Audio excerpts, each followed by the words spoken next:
Hello and welcome to another video and podcast from Fantasy Football Scout. My name is Joe and joining me is Tom, Fantasy Football Scout's Deputy Editor. We usually, in our Goals Imminent video, which takes place on a Tuesday, reveal our teams, but we've got a separate video this time, so we're going to see how that goes. We'll dedicate this one to talking about our teams and our plans going forward there. What we'll do is we'll have a look at the fixtures coming up over the next 6, and then Tom will have a talk about his team and his plans, and I'll talk about mine. So Tom, welcome. How are you? Yeah, I'm good, thanks, Joe. Yeah, it's been a bit of a quieter period with the international break, but we've got England, Italy tonight, and then focus really shifts towards game week 9. Definitely. So this will be going out on Wednesday. Okay, so for those watching on Wednesday, you'll know the England result, so we'll pretend England won. Let's move on to the fixtures. So this will probably shape our plans going forward, what we're doing. So we'll talk about our teams, what we're doing for game week 9, but also going forward. And this tells me over the next 6, Aston Villa, West Ham, Liverpool have the three best fixture runs there.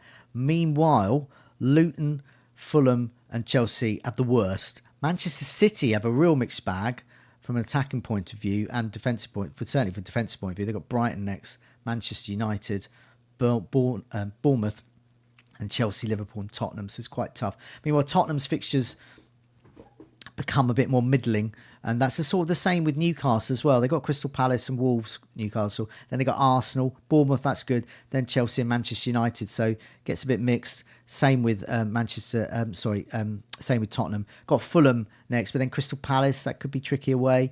Chelsea, and Wolves and Aston Villa, because I saw Cheltenham play a couple of weeks ago on my mind. Wolves and Aston Villa. Then they got Manchester City. So once again, a mixed bag here. But yeah, looking at this fixtures here, Tom, when we look at your team, but just some early thoughts. What does this say about what you're going to be doing, perhaps when you're going to be wildcarding?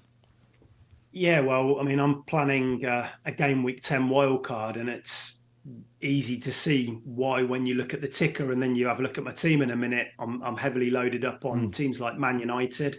I've got players like Umbomo, and their fixtures are about to turn for the worse. Yeah. And there's a lack of Villa, West Ham and Liverpool coverage in my team. So it feels like the perfect time to press the button after game week 9, though, because obviously the teams that I mentioned, then United and Brentford, have got good fixtures this week. Yeah, yeah, definitely. I mean, this says to me, I'm glad I wildcarded in game week 8, because my team, I've gone in on Villa, West Ham, Liverpool, and a bit of Crystal Palace and Newcastle, and I've divested myself of Chelsea and Manchester United, and a bit less Manchester City as well. I had Diaz in defence. Meanwhile, but problems for me though is that game week 10 is there's a notable fixture turn here. Arsenal's fixtures suddenly become much better. Brighton's fixtures certainly start to become much better as well. And I currently have only Tariq Lamptey sitting on my bench, and I don't think he'll play too often. So yes, that's something I've got to think about.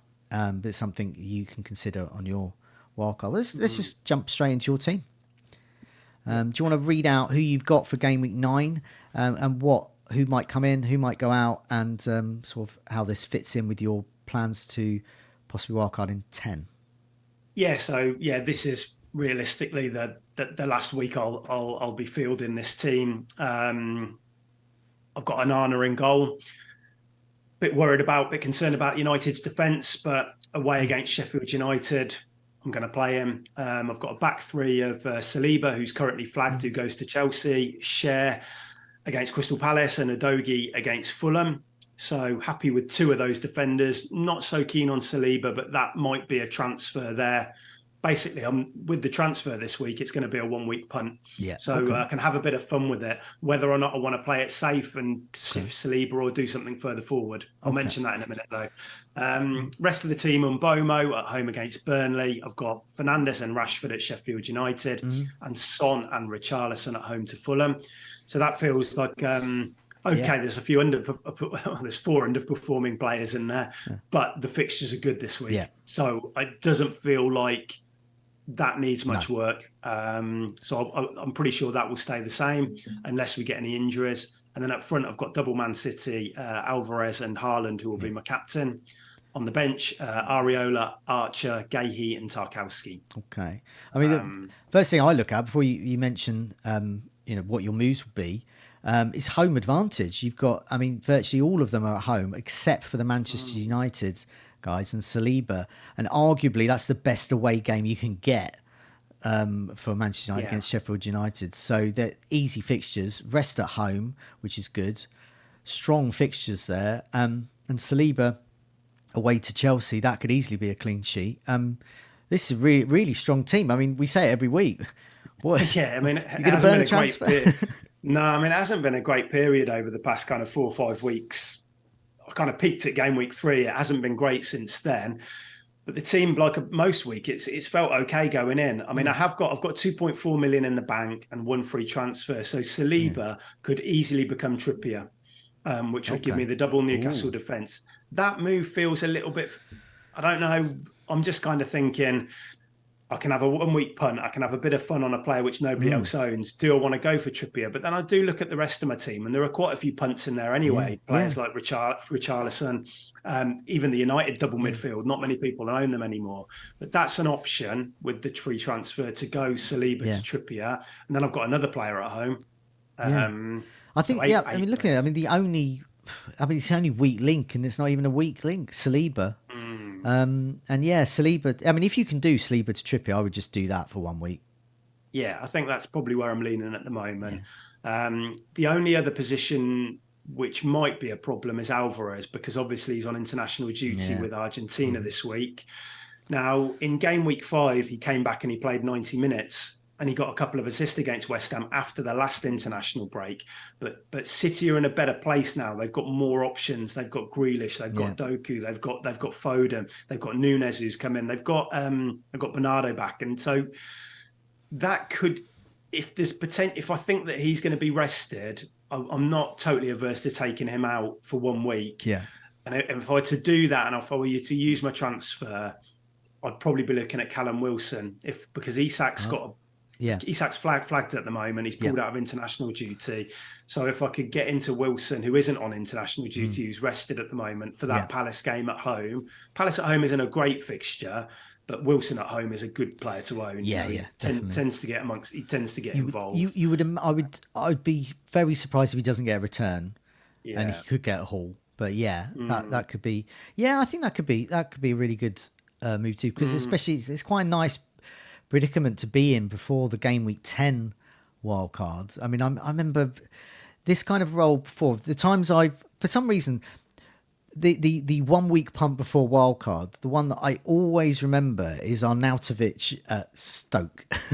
The player I wasn't so keen on having all the time, but I thought, I'll go for him. I think he blanked for me, but he's exactly that player I would do in a heartbeat again. It's that sort of player, and I think Callum Wilson is that one who should get you return in an easy home game. Jota could be an option, but you don't have space because you've got a great 5 midfield there, and you wouldn't remove anything. That's on my notes in front of me. If there was one midfielder I'd go for, it would be Jota, because I think we'll get lineups early on Saturday, and I think he'll play anyway. I don't think I need it in a league. But where do I go? I mean, I think the only way that could be an option is if one of my players gets an injury between now and Saturday. And if Son were to get a knock for South Korea or something like that, then that would be an easy move to make. But at the moment, I think the 2 slots are either Saliba and Alvarez. I think they're the ones up for grabs. Yeah, definitely. Yeah, I mean, I Jota, I think, for those reasons, I think he should start. And it's a home to Everton. That should be some returns there for the Liverpool attackers, and you really want the ones that are starting for that one. And Diaz and Darwin Núñez are certainly at risk. So it looks like this is a sort of a calm before the storm of your game week 10 wildcards there. Just some early thoughts on your game week 10 wildcards. And we mentioned some of those teams that I'll be looking at: Arsenal, Brighton, but also we've got Villa, West Ham, Liverpool. All teams that you need a bit of. But do you have any sort of general thoughts? Any sort of likely to be nailed on players for your game week 10 wildcard? I don't want to say nailed on at the moment because quite a lot can Yeah, change, can't it, Joe? We have our ideas, and then after a weekend's football, yeah, it can be turned on its head a bit. But yes, I have started to put some ideas down. I think I'll be almost certainly going for Bowen and Areola in goal. Liverpool, I'd like to get Salah, and I would like to get Darwin as well. I don't think this week is the way to go for Darwin, but I think after that, I think in game week 10, that could be a good time. Yes, you've got the international break again ahead of game week 13, yeah, but you get 3 fixtures in between that. And if Darwin starts 2 of them, yeah, given his output when he is on the yeah. pitch, he could be a nice player to invest in. And Brighton as well, like you say, Joe. I mean, they've got good fixtures. Yes, there's Europe, and there's always going to be that rotation element. But we spoke about it on Goals Imminent that maybe Lewis Dunk over a Yeah, Stupinan or something like that gets you a bit more assured minutes and a bit of goal threat from set pieces. yeah, So and somebody like Matoma, I think he's going to play most games. yeah, yeah. I Maybe not think everyone. Matoma is the one. Yeah, I think even if he's benched, he'll come on for a sizable amount of a game, and he's probably the most nailed on. I think the most nailed on is Pascal Gross. Yes. Although I saw something today on Twitter from Andy Naylor, who's the Athletics Brighton correspondent, used to be at the local paper there, the Evening Argus. He was saying that he's going to face a choice on Pascal Gross because I think he was could be injured, or rather he did get injured last time after the international break. So his minutes will be managed. He's a bit older as well, but ordinarily Pascal Gross has been the nailed on guy, and he's on a lot of set pieces, a lot of corners. So you get strong. And if we were to sit out that City match, that's probably a good thing, isn't it, Joe? If you're Yeah, then thinking about bringing him in after that, because then he's even more nailed for the next few. So yeah, I mean, we'll talk about my team in a sec, but yeah, money could be tight, and if I can't get to Matoma, Pascal Gross is the only one I would go for. Because Solly March, ordinarily I would, but there's so much more competition up front now. You got Dinger, you got lots of, you got just, and also Solly March could play a left back. Suddenly he's good there. So there's question marks, and you don't want to bring players in with question marks. You want sort of nailed on. So Matoma, I then guess, Gross for me. I did think playing the wild card. I think I'm right in saying Brighton play Ajax a couple of days before game week 10. That might offer some hints as to who starts game week 10. So you could go on a wild card for a short-term punt, but then you're kind of booking in a transfer because there's that week-to-week uncertainty, But isn't there? The Ajax games. So Brighton, performed poorly in their first Europa League game against Athens. Athens were great. Then they got a point away at Marseille, which is great for that second Europe game. But they've only got 1 point, 2 games. So those Ajax games are winnable because of our Ajax's form. But it's so important to that they achieve. So that's going to be the priority. Those Ajax games, they've got to rack up at least a win and a draw, I would say, or at least they've got to get points on the board from them. So I think they're going to be the priority. So yeah, that could be. So if Matoma starts, for example, that next Ajax game, which I assume he would, that's not to say he wouldn't start at the weekend. He's probably the most likely to play 2 games in a row at the moment. But yeah, it would be the death knell for Tariq Lamptey, for example, if you see him in that Ajax squad. That's the end of that. That's my door going. What I'm going to do is I'm just going to close my door because my dog's barking. But I'll be back in a sec. Okay, go for it. Yeah, so just going back to Brighton. So yeah, it's quite. It's all right. I was just going to talk about Brighton. It is a tricky decision on a game week 10 wild card because I think if you're going to invest in their players, I think you've got to get used to that week to week uncertainty, and that could be really frustrating. I think. So on a wild card, I'm currently thinking, I'll probably go for a defender. I'm not so sure about the player in midfield yet. I would like to. But if Matoma plays 90 at that Ajax game, I can see myself moving elsewhere. Right. I mean, Pedro, Ferguson, these are all options, but. What you're buying into, you're not buying into minutes. You're buying into potentially getting returns, but yeah. Okay, so what I'm going to do is I'm going to move on to my team. Okay, so this is freshly wildcarded. Home advantage again. So who I've got? I've got 2 players away. So everyone else at home, which is great. So I've got Turner in goal against Luton at home. So hopeful for a clean sheet there. Pedro Porro at Fulham against Fulham. Cash against West Ham. So I'm hoping for attacking return there because I'm also playing Bowen.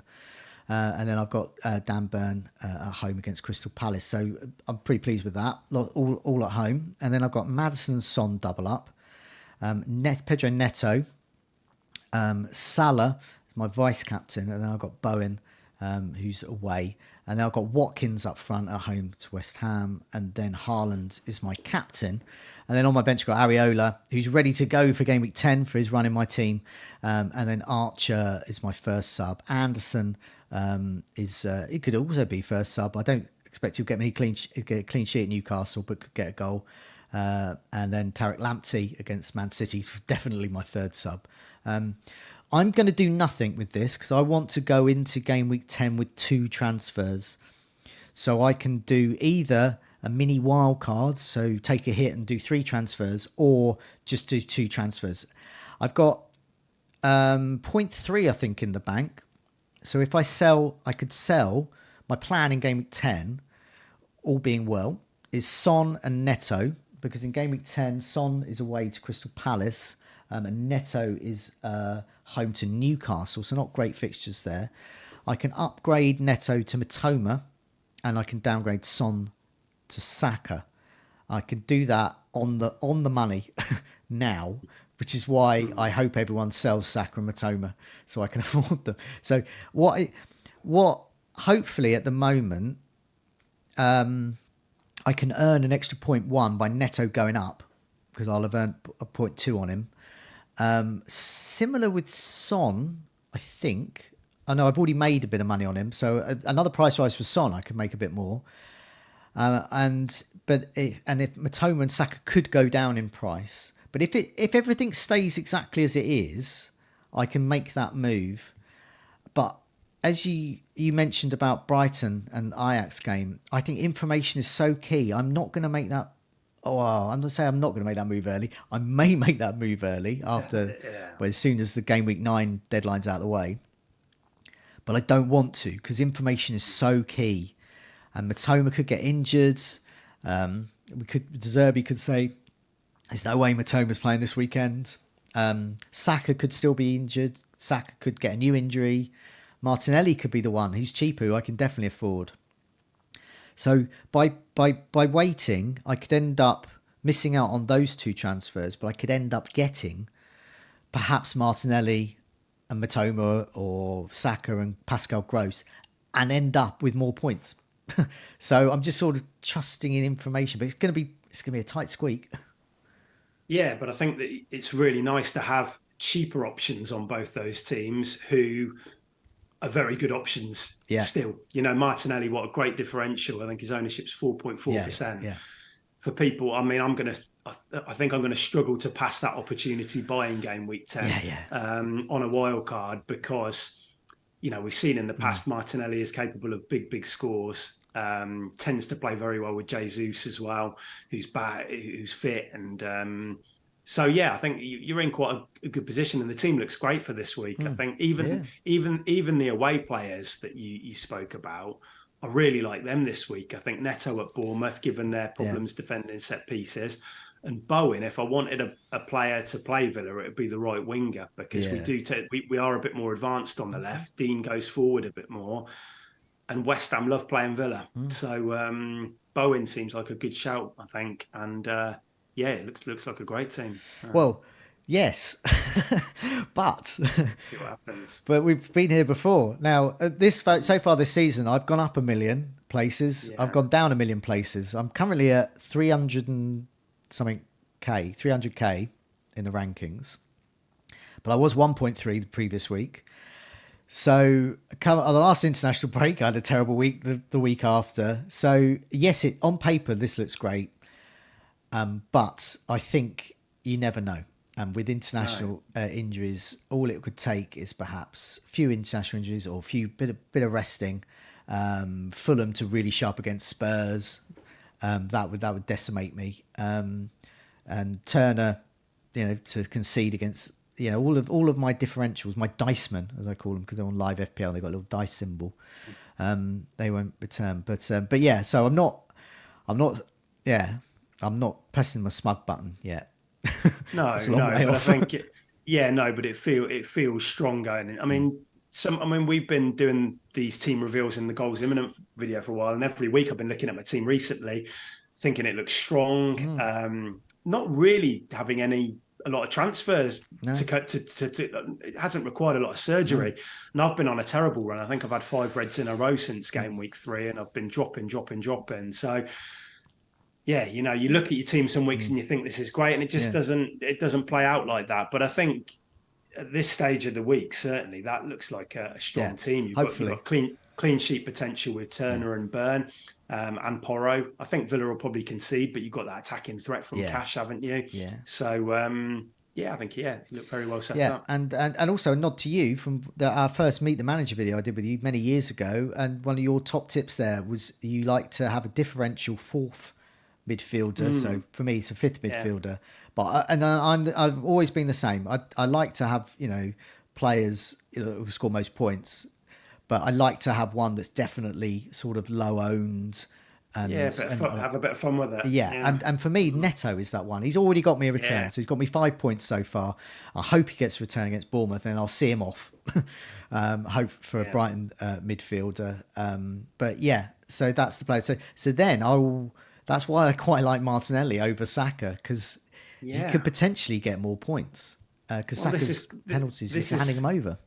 Yeah, exactly. And that links back to my Richarlison move as well. I could have gone for Maddison, and looking back on it, maybe I should have, because he got the assist. But I wanted to go with that kind of player for a couple of weeks before a wild card.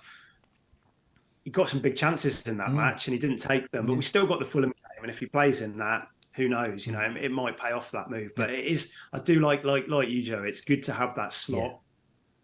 Rotate it around a bit more and have it free and open to punts if you want to go there. And Martinelli, what a great pick he's going to be. I've sort of done it already this season with my my second striker. So I started with Pedro at Brighton, moved on to Ferguson as well, and both of them did me actually okay there, but obviously not being nailed on. And now obviously I've gone mainstream with Watkins. Watkins is he's no punt. He's really reliable. I really like having him in my side. Well, I started off with double Man United midfield, which is still stinking the place out at the moment. But I also had Saka and Odegaard and Mbomo, I think I started with. And I didn't like that in the first few weeks because I wanted to keep them all the time because their fixtures were so good. And sometimes it's good to have that player that you're happy just for a couple of weeks and then you move them on. And you can kind of be a bit more flexible with it rather than have these players that have got 5-6 good fixtures where you're never going to want to sell them. No, definitely. Okay, so good luck everyone watching and listening for Game Week 9 and beyond. Tom, good luck in Game Week 9. And for me, I hope I have good luck. Finally, I'm not actually banking on it because I had good luck last week. So I'm 1 in, 1 out. And so Game Week 10 should be good for me, not Game Week 9. So do remember to press that like button if you like what you're listening to and watching, and do remember to subscribe if you're not already. But in the meantime, we'll see you again next week for Goals Imminent video and also our team reveals during the week. Okay, thanks a lot. See you soon. Thanks, Joe.